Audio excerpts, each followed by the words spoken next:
Hey traders, I just thought I'd put a little video together for a very special, very special person. Now, first of all, I want to go through just my journey. You can see my equity graph as of last June. Just trading the ASX as well. Mind you, before we even go ahead, I'm wearing these sunnies. I recently had laser eye correction. Look, I'll show you what they look like. My eyes look pretty no good, and I've had quite a few Valiums as well, so I'm feeling really calm. And yeah, but the pain and the headaches through the procedure is just overwhelming. So I'm sure in the next few days, it's going to be okay. I'll show you. I've got another set of glasses if I can find them here. That they sit on top of these, but it's a little bit. I'm not a superhero, guys. Superhero wear capes and get the shit done. So I'm not going to wear them. Anyway, so I wanted to talk about my equity curve and some of the major differences. A lot of people are messaging me privately about what happened here. Let me just get a drawing about what happened here. Well, what happened here has nothing to do with here. It's actually what happened over here and over here and over here that made the difference. Everything you see up here has nothing to do with up here. All the highs that you see, all the winners that you see, every single person you look to that is making money, they didn't learn how to make money up here. They've all done it down here. Now, I don't want it to be harsh or anything, but trading has been extremely challenging, to say the least. I've had mentors throughout here. I'm not going to name them. I've had mentors throughout here. Before this, I came from a Forex background where the markets were open 4 hours a day, 5 days a week. Although I had a good craft there and I thought I was doing really, really well, to stay consistent there was challenging. But then having 2 baby boys needed my attention during the day, of course. But a lot of the US liquidity, or a lot of my patterns that were working at about 11 p.m. to 2 a.m. local Melbourne time. So I knew straight away that it wasn't going to happen or work forever. So I had to give it up. I do follow it. I'm fond of the Forex market, but end of the day, I'm here to make a solid foundation and income for my family. So today I wanted to talk about what happened over here. Now, I was really skeptical jumping on with Mandi because prior to Mandi, I'd done another course with another known mentor online that I didn't really get what I wanted out of it, and not to their detriment, but I believe I could have given a lot more. I just didn't get the chance to, and that's okay because every door that closes, another one opens. And let's always be positive here. What opened for me? Well, I sat down and I tried to work out what was going to be important to me. What am I trying to achieve here? What am I not doing that is affecting everything? And one thing I did say over here was I need somebody to keep me accountable. I need somebody to, when I say I'm only going to trade 6 times today and I trade eight, I need somebody to hit me over the head or stop me and say, hey, Sanchez, you're only supposed to trade 6 times today, but you traded 8. Maybe tomorrow you're not allowed to trade as punishment, but no one does that in trading. We haven't got a sporting team and coach to do that.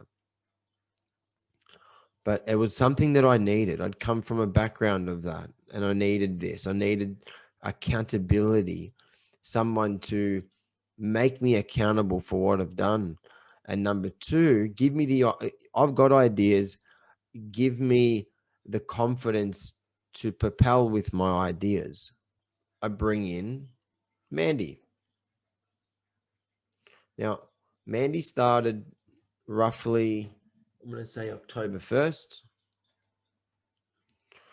And our last session was, or our last planned session was around here, March 22nd, or can't remember the date. February 28th was the day, actually, because I had a one-on-one session with her, but I ended up doing a half marathon instead, which I apologized to her. So I've still got to have that session with her at some point if she has it, but roughly around here and here. Now, visually, you can see what's happened to my equity chart. Everyone wants to know what happened here, but it's not. It's what actually happened in here. So, Mandi mentioned something. Our first session with Mandi, she asked, what are you, not Mandi, I hope this is okay that I'm giving this information. I hope you've blessed this information. I hope it's okay that I'm giving this information. But it's all in good intention. So our first meeting, she asked me where I was at financially, like where was I? What, like out of 0 and 10? I said, to be honest, I'm about a 2 or 3. We're living with my parents. We're paying, all the bills and electricity. We're doing all what we can, but we're living with my parents now because I wanted to be a full-time trader. I had to bring my 2 kids into this house.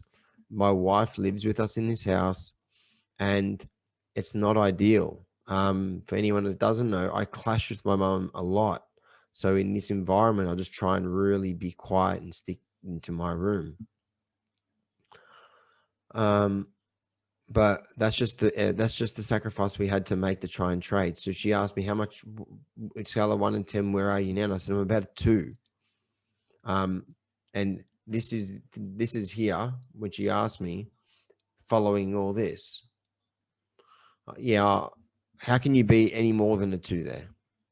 It's impossible. Like for you to be a 5, you need to be at least breaking even. But I'd call this a 5. But this is like, below 5 anyway. And she's asked me like, well, how are we going to get you to get where you need to go? And it was just really interesting. And I thought it was about my trading, but it had nothing to do with my trading. It was about me. It was about my mindset. It was about my history. So I want to give an example of a trade in this story that I hope helps other people in this situation understand the mechanics of this particular trade. So, and I hope I say this all correctly. Mandi, please reach out on the comments or reach out in some way to correct me if I'm ever out of line. But this is how I would say it goes. I look at and by the way, may I also say, statistically, strategically, methodically, in terms of data, Mandi, I hope would agree, I would have to be in the top 10% of traders. I log everything. I replay everything. I make data of everything. I've got Excel spreadsheets of every setup. I record screens. I do everything. So if she ever said, can you get me all your losses for March and what setups you're talking about, I could give you that information instantly. So data wise, I always had the data with me, so we could work with it. Anyway, going through my management rules, we noticed that there was quite a lot of trades that were oversized losers. What's wrong there? And Mandy asked me, why you got these oversized losses, or what's going on with these losses? And I said, I don't know. I hold them and I think they're going to come good. So Mandy, from looking at these trades, she said, well, there's a little bit more to this than what you think.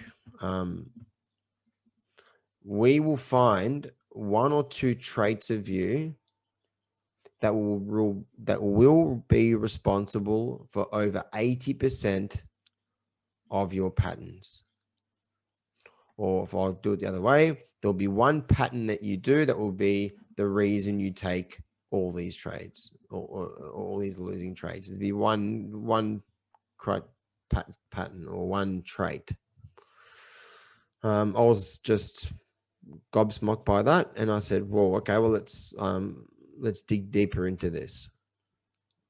So noticed that a lot of my trades would not be following my exit strategy. I'd hold them further. Sometimes I'd hold them too much. Sometimes I'd be outside. Sometimes I'd be lucky that I'd hold them for so long and they'd come good. So we went back and she said, okay, what happened to you when you were young?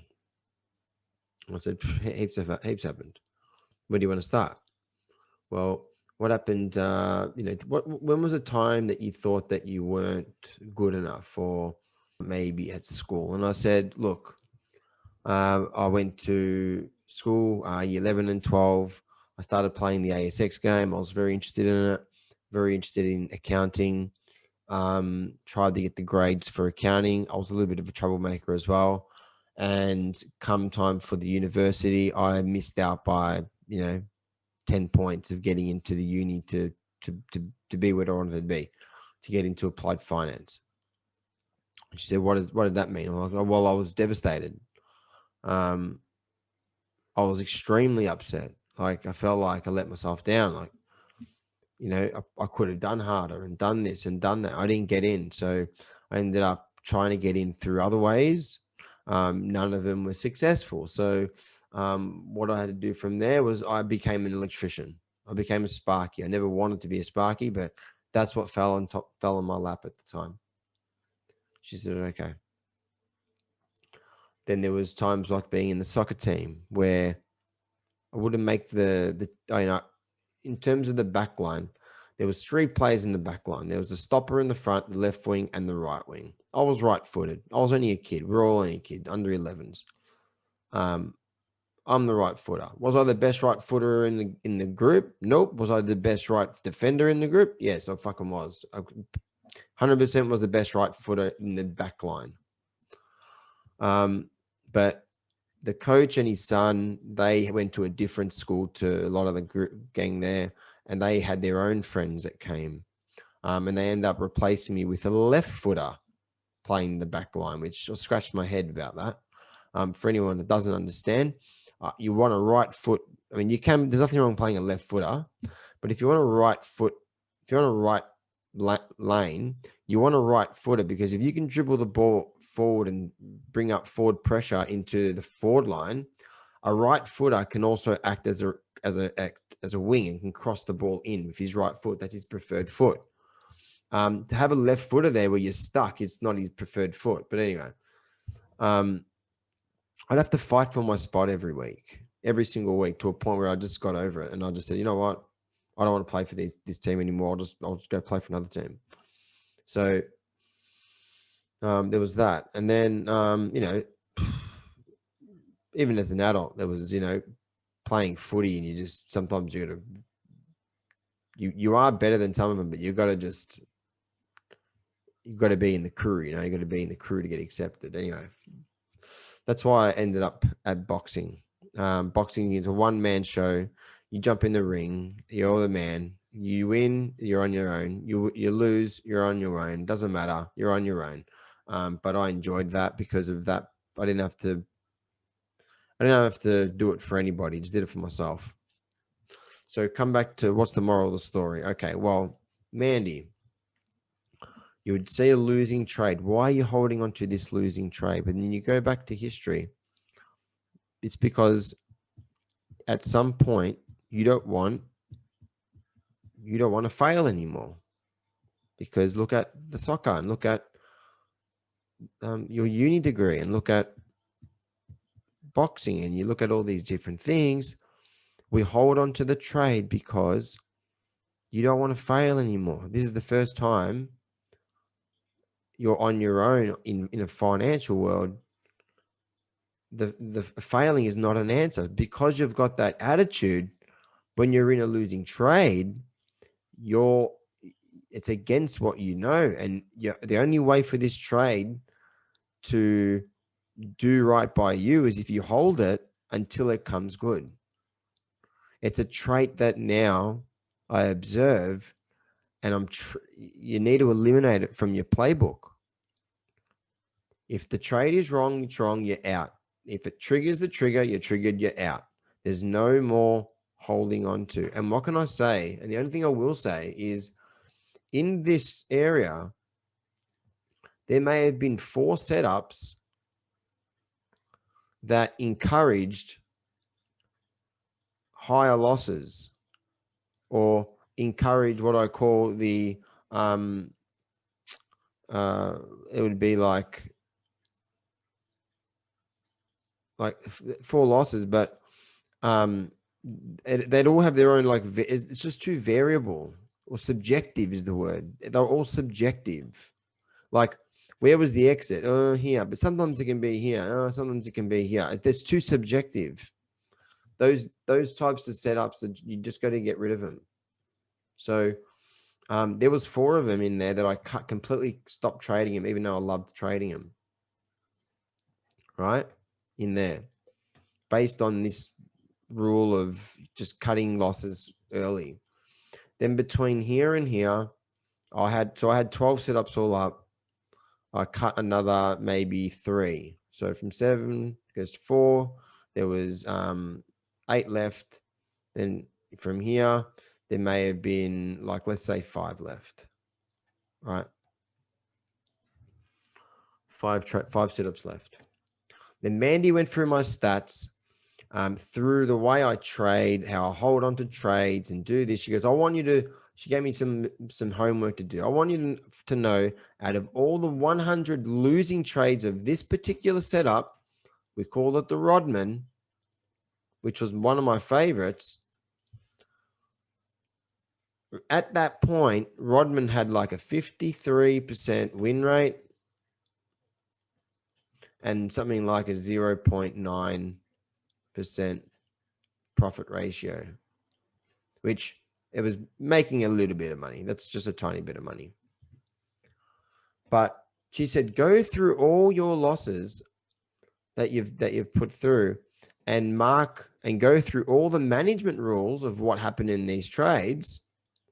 And then I want to know how many of those losing trades lost because you cut the trade and it actually hit its target.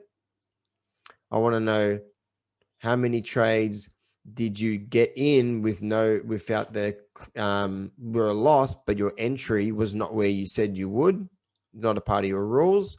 And there was, and which ones did you have that were oversized losses, but the signal said, your signal says you should have cut them here instead. So I had something like 37 trades to look through, and went through and did a whole data set there. And it might be, if I'm wrong, let me have a look. There's a fat chance it might be in here. There it is here. That's that exercise, guys. It's in here. And if we blow it up, let me just clear the drawing and I'll blow it up.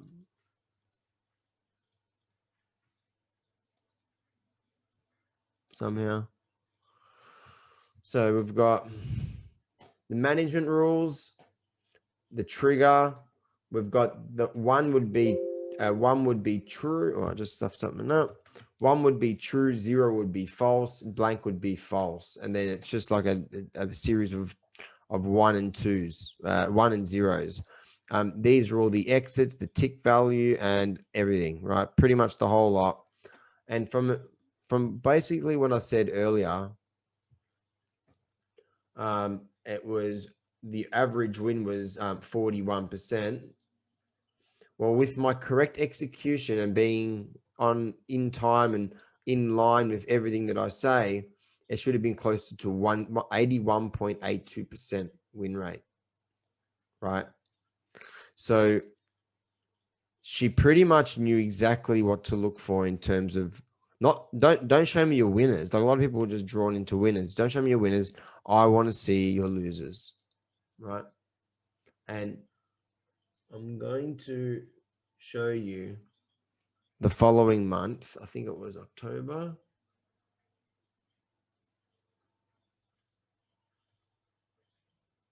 Okay. In October and December. All I want you to see is the percentage gain, right? So over here, we've got my setups. You can see Rodman down here, 21 trades in October. Don't worry about the money. The money doesn't matter. It's good size. It had 57.1 with a profit ratio of 2.1, 2.2. That was fantastic. That was better than any other month, right? We go to December. Rodman,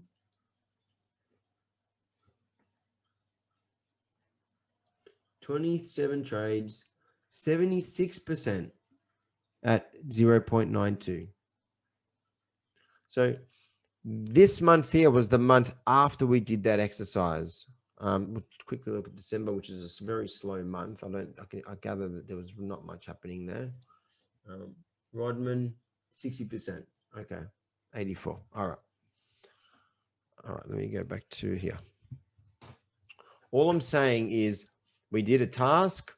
We did the task. I showed her the task. She asked even more questions, and it just honed down on one setup, right? From that day on, I had 5.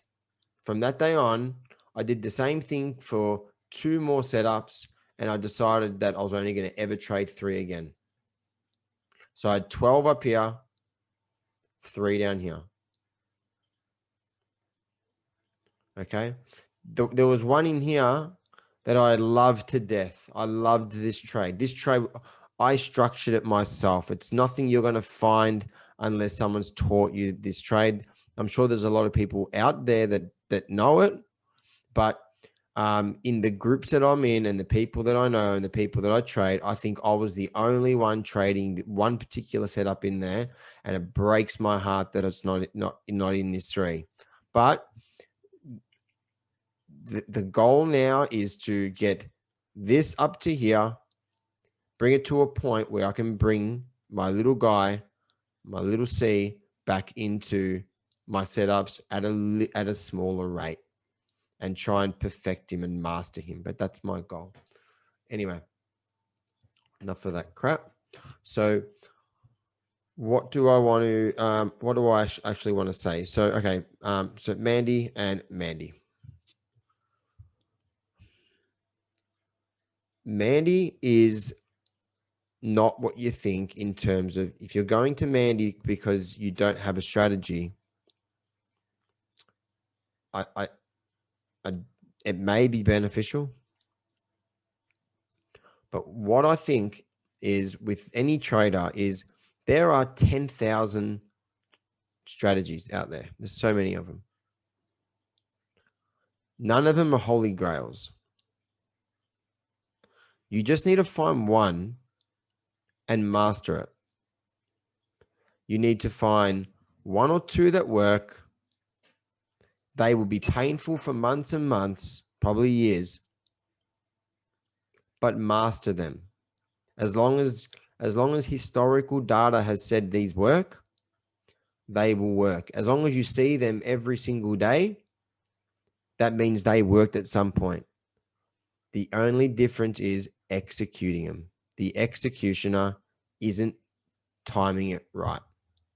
That's my opinion, right? So pick your setups, try to master them. What do we use Mandi for? Mandi is going to help you build frameworks around life, not just trading, around everything you do. Make you think different, make you speak different, using different words that you would normally not use during the day that you've been brought up to use. But these tasks, these observations of your background, observations of your character, that's what does this.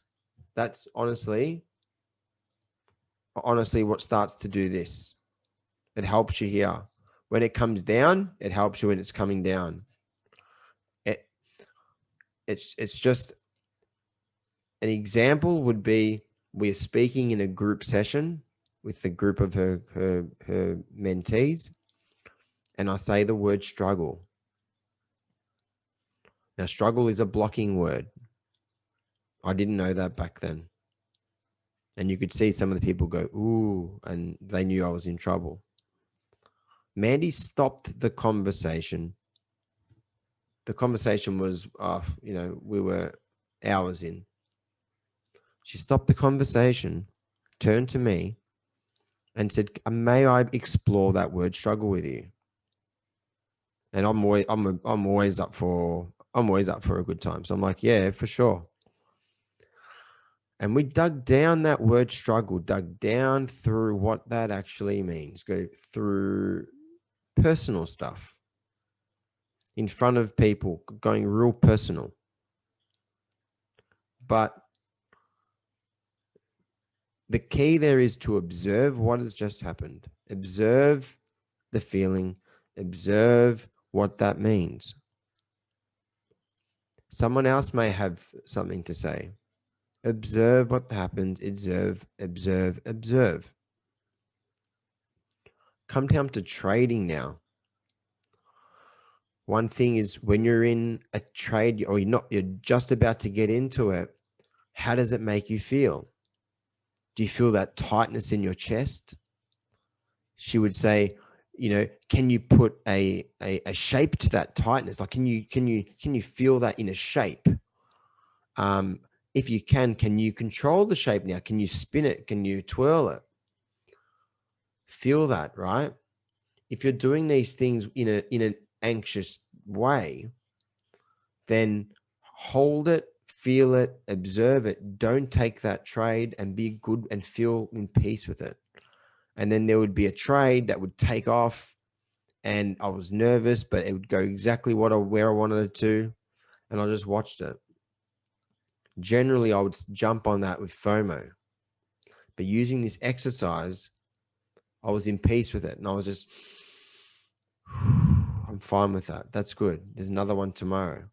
But it's important for us to lose that urge, but use the energy to stay focused, to stay, focused, aware of what's actually happening. We're in a battle zone. She says it all the time. You're in a battle zone, or an athlete taking the last shot. You need to perform under pressure. Don't let the don't be anxious to the trade and be sucked into the trade, because being anxious to the trade, you're a prisoner of it. Instead, use that energy, bring that energy out, use that energy, and you're like a warrior. Whatever comes goes. I'm waiting for you. I'm waiting. What's this going to do? What's this price going to do? Done. If it does this, I'm doing that. If it does this, I'm doing that. You're thinking ahead, not being so scope and sucked into the trade. Okay. Mandi, you can please, if you're watching this, make some comments on if I'm in line or not. I definitely don't want to put any words in your mouth. I'm just trying to flow with this. All right. This will be the end of the video. So I just want to say that from here to here was a lot of hard work. Number one, I worked my ass off. Number two, I have a lot of stats and Excel and spreadsheets and everything that help me do these things to get me there. But there is no I in team. You need, in trading, You're alone in your desk, but you need a team around you. Mandi will always be in my team, always. I may not be her student anymore as of this month, but in the next couple of months, I will engage with her more to do some more sessions because I'm not finished with her. I don't think I ever will be. There's also people like Sav and Chris who are just me, Sav, and Chris in this little group. I really appreciate both of you. I appreciate Chris. You're just a weapon, so down to earth, present. And Sav, everyone asked me, Sav mentoring you. I'll let everyone know right now, Sav is not mentoring me. If I've got a question for Sav, he'll just say, is it a catalyst? Is there money? He barely says anything besides that. If we're not talking that, we're talking trash. Like, we're not talking trading. We're talking like stuff you wouldn't even talk about, probably. Like, I don't know why are you eating pizza why are you eating pizza outside the door of your outside the window of your car while you're driving? Like, Sav, you shouldn't be doing that. Just stuff like that. So, anyway, I just want to thank Mandi for everything you've done. If anyone is in any position of you're doing stuff like this, do not blame your trading system yet. Trading is 90% psychology, 10% system. I've got one setup. That's all I've got. One strategy. That should not make up 90% of my money. It doesn't. 90% of my money comes from this. The ability to click the mouse when I want and when I don't want to, when I want to get out, when I want to get in. That's execution. Okay. If you're anywhere in this and you want someone to help you, go back and find out what these things are that are holding you back that you don't even know about. Get in touch with her. She is amazing. She's been massive X factor for me. I will continue on with her, and in the nicest way possible to say this, Mandi, I love you and I love what you've done for me, what my family have gotten out of it, and the support you've given me throughout, even when my kids come in. You're just a gem of a person, and I wish there was a Mandi for every school or every trading course that was around, because that sort of stuff does not get taught anywhere, and it's so sad. So please, anyone that's looking to do it, I did it with $6,000 left, not making any income, with 2 kids. We had no work. Either of us had work, and we had money in our hands to either, or one, this side's gonna, okay, we'll save it just in case we lose, we need the money, or do we just do Mandi? And I fucking did Mandi, and it was the best thing I ever did, because now when I had 6K down here and I was in big trouble, I'm up here now. I'm up here and I'm actually surviving now, and I'm doing more than surviving. So there's other mentors that will teach you how to trade. I would go to the mentor that teaches you how to use your mind, because we can bring this everywhere with us. I use this now for my new job, which is kicking goals. I use this everywhere when I'm building a veggie patch, when just everything that Mandi teaches you is framework. It's in the mind. You can take it anywhere. I hope this wasn't too crazy. I will disclose this here that I'm on a bit of medication because of my eyes. So this is something I don't really generally like to do, but I thought I'd do it because it's fun and Mandi's cool. So any questions, please leave them on the bottom. Please remember about the glasses. I just can't see very well. I've had laser eye yesterday, so it does look like I'm a gangster, but I'm not a gangster. I'm just a normal average father that's just I eat Wheat Bix and stuff in the morning still, just like other fathers do. All right. Thanks so much. And I hope you enjoyed this.